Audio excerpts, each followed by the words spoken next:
recent days, the UK Prime Minister has apologised repeatedly for attending a party at his residence at the height of a strict COVID-19 lockdown. But he continues to insist he thought it was a work meeting and that he wasn't warned the event broke the rules.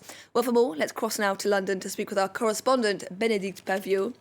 Bénédicte, only a few days ago, senior Tories were rallying around their Prime Minister. Are the winds beginning to change? Well, the pressure is absolutely mounting in Parliament and within the Conservative Party itself. We know that 7 Conservative MPs have publicly asked for Boris Johnson to resign. They've lost confidence in him.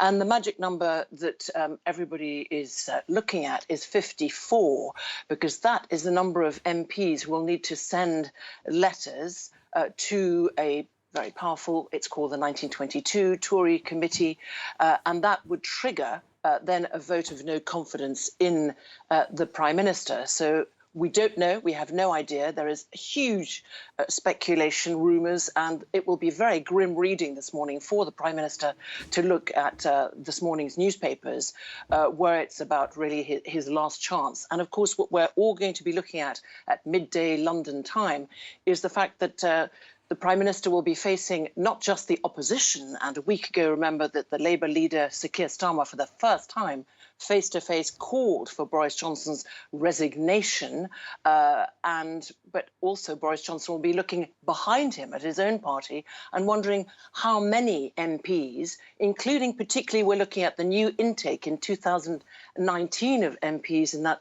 the red wall, so-called red wall seats, former Labour Party, so opposition seats, won over by the Conservatives in that, let's remember, just 2 years ago, the same Boris Johnson leading his party into an 80-seat majority. So huge pressure on the Prime Minister and how he will fare in Prime Minister's questions today in Parliament.